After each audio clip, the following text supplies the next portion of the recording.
নমস্কাৰ সকলোকে পুনৰ স্বাগতম জনাইছোঁ অন্য এটা ভিডিঅ'লৈ।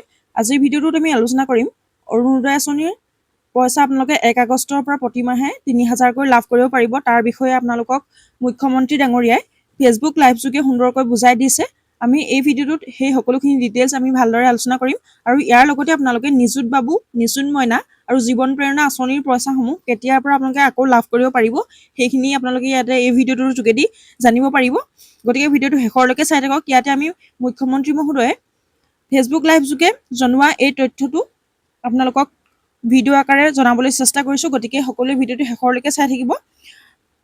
মুখ্যমন্ত্ৰীৰ ভাষ্যৰে আপোনালোকে সকলোখিনি তথ্য ইয়াতে জানিব পাৰিব। গতিকে আপোনালোকে ভিডিঅ'টো স্ক্ৰিপ্ট নকৰাকৈ শেষৰলৈকে চাই যাওক। আপোনালোকে অৰুণোদয় আঁচনিৰ পইচা পুনৰ আপোনালোকে 1 আগষ্টৰ পৰা প্ৰতিমাহে লাভ কৰিব পাৰিব ৩,০০০ টকাকৈ। আৰু মুখ্যমন্ত্ৰীৰ নিযুত মইনা আঁচনি আৰু নিযুত বাবু আঁচনি আৰু জীৱন প্ৰেৰণা আঁচনি এই সকলো আঁচনিৰ পইচা পোৱা যিহেতু বন্ধ হৈ আছিল, গতিকে আপোনালোকে কেতিয়াৰ পৰা এই পইচাসমূহ লাভ কৰিব পাৰিব পুনৰ সেই বিষয়ে ইয়াতে তেওঁ সকলোখিনি ভালদৰে কৈছে। গতিকে ভিডিঅ'টো শেষৰলৈকে চাই থাকক আৰু আপোনালোকে মুখ্যমন্ত্ৰীৰ ভাষ্যৰে এই সকলোখিনি তথ্য নিজে জানি লওক। আকৌ এবাৰ ক'ব খুজিছোঁ যে আগষ্ট মাহৰ প্ৰথম সপ্তাহৰ পৰাই মই চেষ্টা কৰিম 2 বা 3 আগষ্টৰ পৰাই আপোনালোকে অৰুণোদয় আঁচনি আগৰ দৰে লাভ কৰিব। আগষ্ট মাহৰ পৰা অৰুণোদয় আপোনালোকে মাহেকীয়া নিয়মিতভাৱে পাই থাকিব আৰু আপোনালোকে অলপো চিন্তা কৰিব নালাগে। সেই ধৰণে আমি যিটো কম দামত চেনি বা দাইল দি আছিলোঁ সেই আঁচনিখনো আমি আগষ্ট মাহৰ পৰাই আৰম্ভ কৰিম। অৱশ্যে আমি ইয়াক অকণমান নতুন ৰূপত লৈ আহিম। সেই বিষয়ে আমাৰ পূৰ্ণাংগ বাজেটত আপোনালোকে শুনিবলৈ পাব। নিযুত মইনা, নিযুত বাবু এই প্ৰত্যেকবোৰ আঁচনি, জীৱন প্ৰেৰণা এই প্ৰত্যেকবোৰ আঁচনি আমি আগষ্ট মাহৰ পৰা আৰম্ভ কৰিম। বহুতে মোৰ ফেচবুকত প্ৰশ্ন সোধে, মামা জীৱন প্ৰেৰণা কেতিয়া পাম, নিযুত মইনা কেতিয়া পাম? আমি গোটেইবোৰ আঁচনি আগষ্ট মাহৰ পৰা আপোনালোকক দিয়া ব্যৱস্থা কৰিম আৰু তাৰ পিছত সমগ্ৰ সময়ছোৱাত আপোনালোকে এই আঁচনি নিৰবিচ্ছিন্নভাৱে পাই থাকিব। প্ৰতিশ্ৰুতি দিছিলোঁ যে আমাৰ ৰাজ্যৰ যুৱক যুৱতীক আমি 2 লাখ চৰকাৰী চাকৰিৰ সুবিধা দিম। যোৱাবাৰ আমি 1 লাখ চাকৰিৰ সুবিধা দিয়াৰ কথা কৈছিলোঁ। 1,60,000 যুৱক যুৱতীক আমি চৰকাৰী চাকৰি দিব পাৰিলোঁ। এইবাৰো আমি 2 লাখ ল'ৰা ছোৱালীক কেনেকৈ চাকৰি দিব পাৰোঁ, কোন বিভাগত কিমান পদ খালী আছে, পদোন্নতিৰ জৰিয়তে নতুনকৈ কিমান পদ সৃষ্টি কৰিব পাৰি, নতুনকৈ কেনেকৈ বেটেলিয়ন আদি নিৰ্মাণ কৰিব পাৰি, এই কথাবোৰো ইতিমধ্যে আমি আলোচনা আৰম্ভ কৰি দিছোঁ। অৰ্থাৎ নিৰ্বাচনৰ সময়ত দিয়া প্ৰতিশ্ৰুতিবোৰ কেৱল মাত্ৰ নিৰ্বাচনী প্ৰতিশ্ৰুতি নহয়, ই আমাৰ উন্নয়নৰ মন্ত্ৰ, অসমক বিকাশৰ পথলৈ আগুৱাই লৈ যোৱাৰ এক আমাৰ বাবে পবিত্ৰ দায়িত্ব আৰু কৰ্তব্য। তাক আমি সদায়ে স্বীকাৰ কৰোঁ আৰু অসমৰ ৰাইজৰ বাবে আমি এনেকৈ নিৰলস আমি কাম কৰি গৈ থাকিম। অসমৰ সংস্কৃতি, অসমৰ পৰিচয় এই গোটেইবোৰ আমাৰ বাবে ৰাজনৈতিক শ্লোগান নহয়। অসমৰ আইডেণ্টিটি, অসমৰ স্বাভিমান, অসমৰ সংস্কৃতি, অসমৰ ভূমিৰ ৰক্ষণাবেক্ষণ, আমাৰ এই গোটেই সিদ্ধান্ত বা গোটেই আদৰ্শসমূহ ৰাজনীতি বা ইলেকশ্যনৰ সময়ত কোৱা আদৰ্শ নহয়, ই আমাৰ এক কৰ্মযোগ্য। অনাগত দিনসমূহত অসমবাসী আৰু অসমীয়াৰ বাবে আমি নিৰন্তৰ কাম কৰি যাম। তাত আমি কেতিয়াও পিছ হুহুকি নাহোঁ। শ্ৰদ্ধাৰ ৰাইজ, অহা 1, 2, 3 জুলাই এই 3টা দিন অসমৰ কাৰণে হয়তো এক গুৰুত্বপূৰ্ণ দিন হ'বগৈ পাৰে। প্ৰধানমন্ত্ৰী নৰেন্দ্ৰ মোদী ডাঙৰীয়াৰ প্ৰচেষ্টাত এই 3টা দিনত হয়তো আমি এগৰাকী অতিকে শক্তিশালী গুৰুত্বপূৰ্ণ বিদেশী আলহীক আদৰিবৰ বাবে সুযোগ পাম।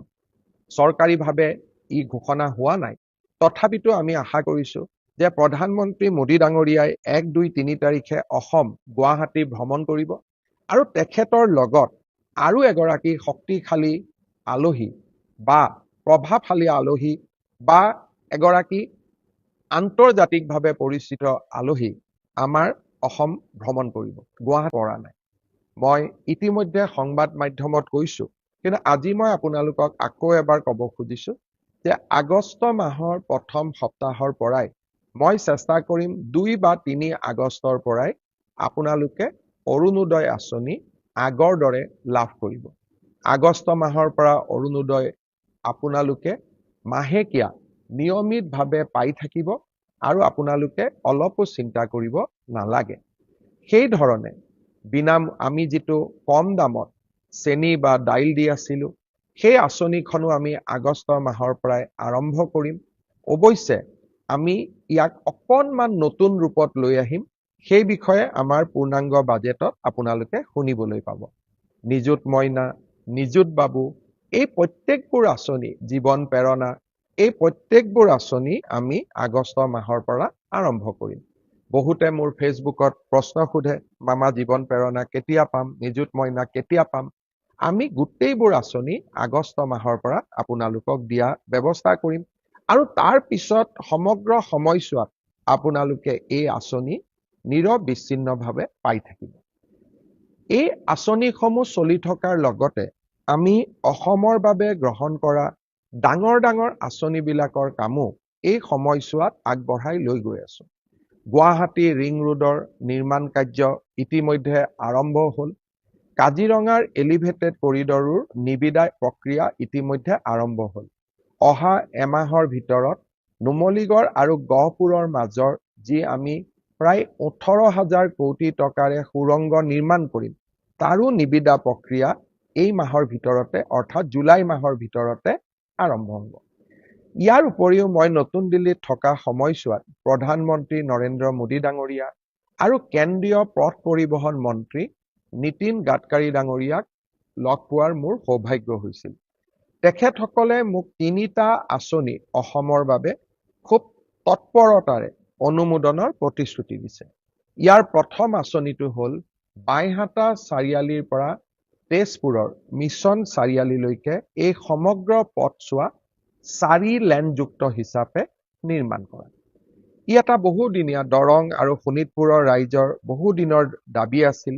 বাইহাটা চাৰিআলি আৰু মিছন চাৰিআলি ৰাস্তা 4 লেনযুক্ত হোৱাৰ লগে লগে ই পোনে পোনে আহি গুৱাহাটীৰ ৰিং ৰোডত খুন্দা খাব। অৰ্থাৎ ৰিং ৰোডৰ পৰাই গুৱাহাটীক টাচ নকৰাকৈ আমি জাগিৰোডলৈ যাব পাৰিম, সোণাপুৰলৈ যাব পাৰিম আৰু ৰঙিয়া আদিলৈকেও আমি ডিৰেক্টলি 4 লেনযুক্ত ৰাস্তাৰে আমি যোৱাৰ সুযোগ পাম।